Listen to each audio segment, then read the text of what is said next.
What is up? How's everybody doing today? Hey, today's Saturday. Yeah, Saturday. So, happy Saturday. Today we're talking about RPE. Okay, what is RPE? Why is it beneficial? Should you use it? How should you use it?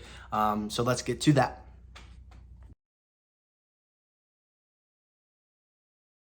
All right, here we go. RPE. I like RPE. But before we get there, hey, let's get this administrative stuff out of the way. If you guys like this show, okay, do me a huge favor. Please like it, share it, subscribe it. Do me a huge favor, subscribe to my email newsletter because you'll get stuff before anybody else hears about it, sees about it, or knows about it. So if you would, please, that would be awesome. I would really appreciate it.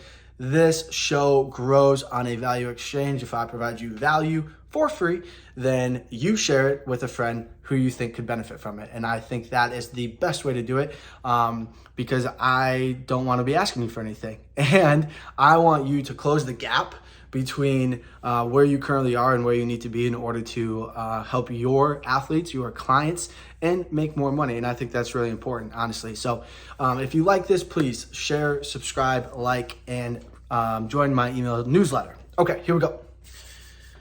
RPE. RPE. What does RPE stand for? RPE stands for rate of perceived exertion. Rate of perceived exertion.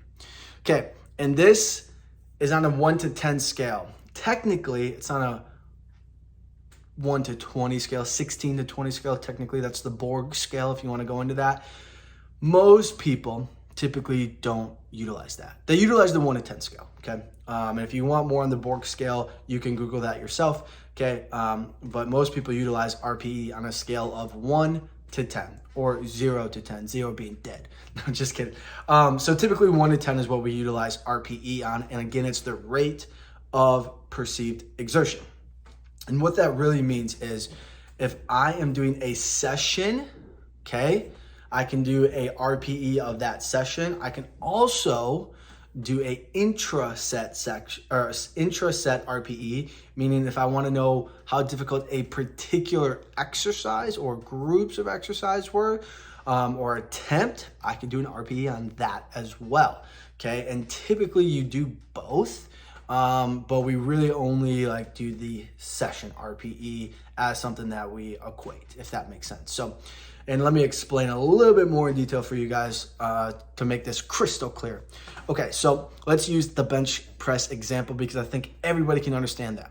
Okay, if I'm training my athletes and we are using the RPE scale, I typically give them a range, okay?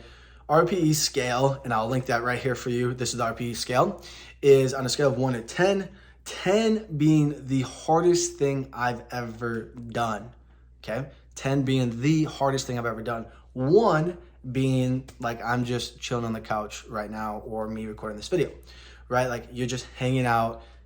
It's not challenging. There's no physical challenge. There's no mental challenge. There's nothing that's really challenging for you. So, okay. 1 to 10, okay? 10 being the hardest thing that's ever done, 1 being the easiest thing that you've probably ever done or just hanging out.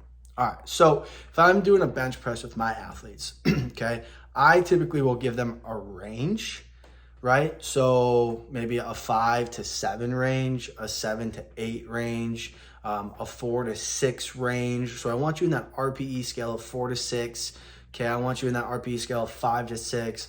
I want you to be doing, 7 to 8. And here's the reason why I give a scale.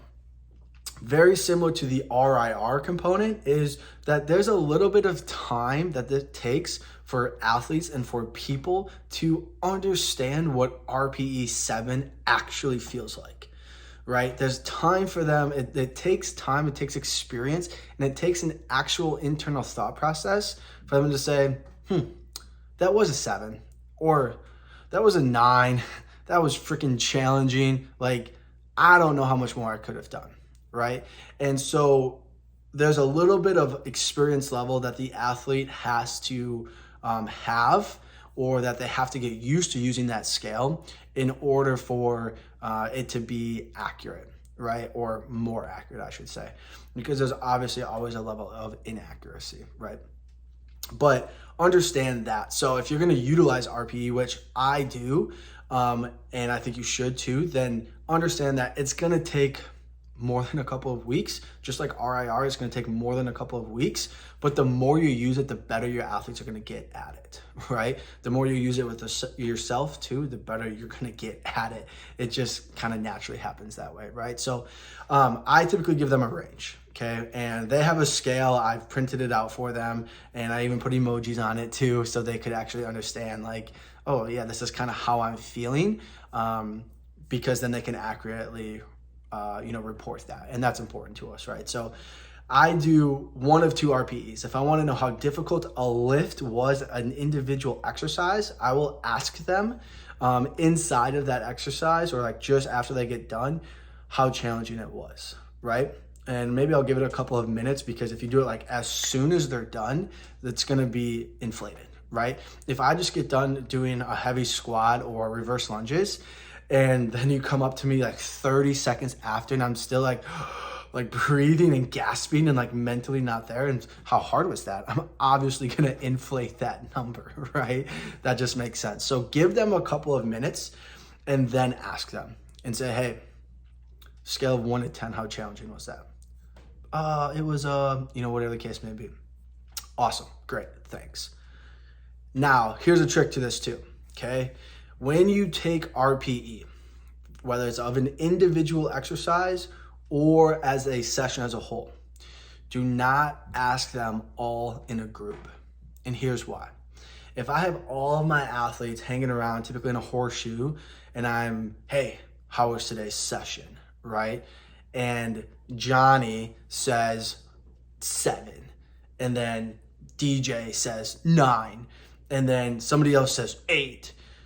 For somebody else that didn't think it was that hard, they might naturally inflate their number as well. Why? Because everybody else said a higher number. So they're naturally like, well, if they thought that was hard, then I guess I got to go higher, right? And they just do it subconsciously.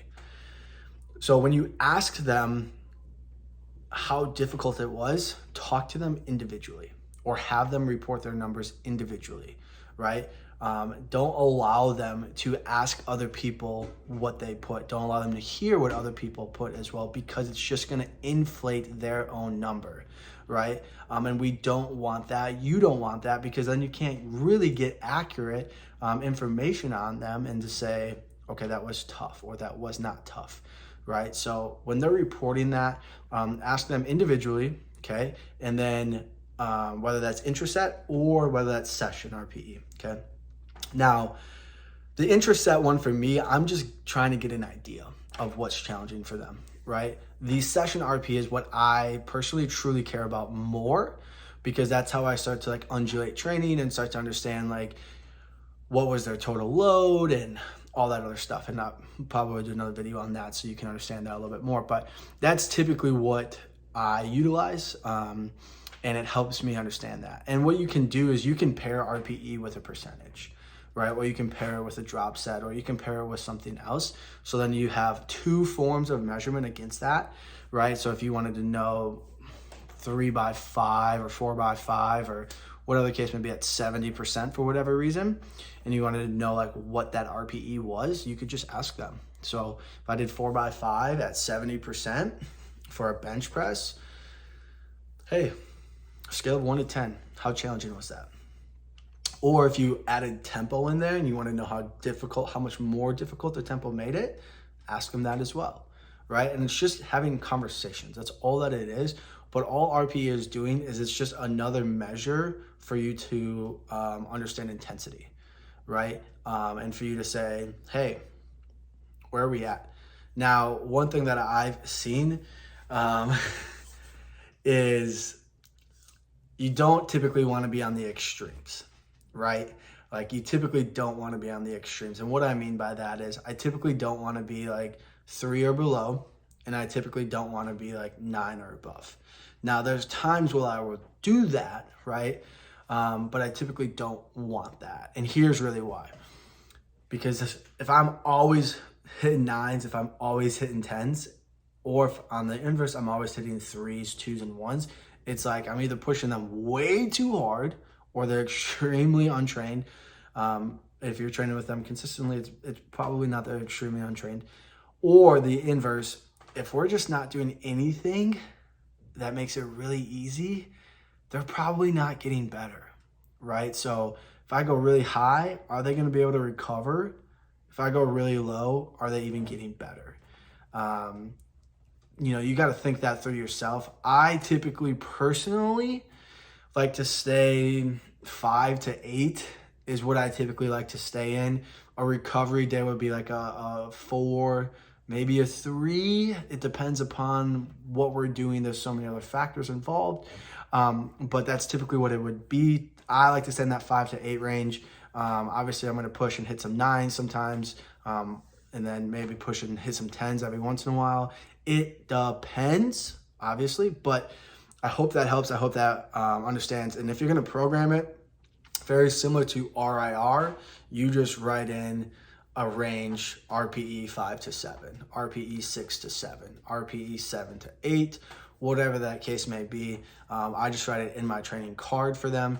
I'll either pair that up with intensity or range of intensities, or just say we're just doing RPE. Depends upon a couple of other factors, or a lot of other factors, I should really say, because there's a lot that goes into it rather than just, do I want to do RPE today or not, right? So there's a lot that goes into it.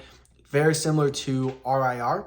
If you are going to utilize RPE, I recommend you stick with it for a while, right? And again, back to that reason for that is because it takes experience to actually understand what that feels like. Most athletes, most people don't really understand what a 7 RPE feels like from a training standpoint, because they've probably never really pushed themselves, or like they don't really understand what a true 7 is. They might say it's 7, but it's probably lower than that, in all honesty. Or they might say it's an 8, but it's probably lower than that, in all honesty. So understand that, just like RIR, you have to watch them and understand. You have to watch and understand what their level of intensity is. Facial expressions show a lot. So if you're watching your athletes, watch their facial expressions as well. That shows a lot. Because I think you can get a lot of information from that without them actually talking to you, or without them being like, oh my gosh, that was so hard. It's like, yeah, I know your face was like you look like you were pooping. And they're like, yeah, it was hard. I was like, yeah, I know. So it just kind of depends, okay? So watch your athletes. If you're going to utilize this for an extended period of time, utilize it in conjunction with percentages. Okay, and then you can marry that up, and I'll do another video that shows you how to marry up RPE and RIR. So you could say, oh, cool, if that was an 8 RPE, then like it's probably of this RIR, and what can I do from that? So I hope that makes sense. I hope this helps. If it does, share it with somebody. I'll catch you in the next one.